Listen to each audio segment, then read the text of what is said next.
Hey, welcome to day 68. We are in Numbers chapter 30 and 31. So, welcome again. Just a few points on this one, all right? So, we haven't talked much about this. We've talked a little bit about sex in men and women, homosexuality, and in our reading today, we get vows. So when you're taking a vow, it's unbreakable to do this. So I want to read two verses, chapter 30, verse 2 and 16. A man who makes a vow to the Lord or makes a pledge under oath must never break it. He must do exactly what he said he would do. Okay, and then, there's lots of different verses in the Bible about marriage. But I want to point out some very specific things about this. Don't break your vows. First of all, don't get married if you're not going to stay married.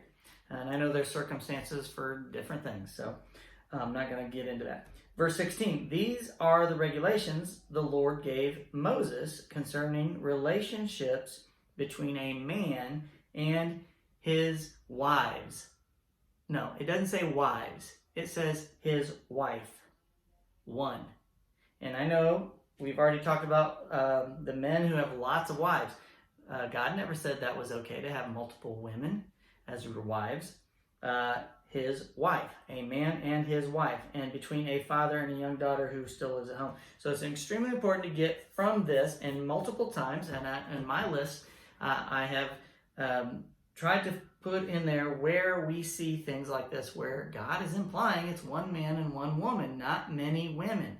I've had arguments with people where they've said, it doesn't say it anywhere in the Bible. Well, it doesn't talk about dinosaurs in the Bible either, but it's understood in creation.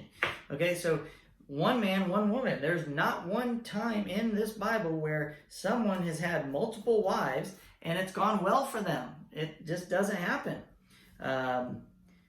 Abraham and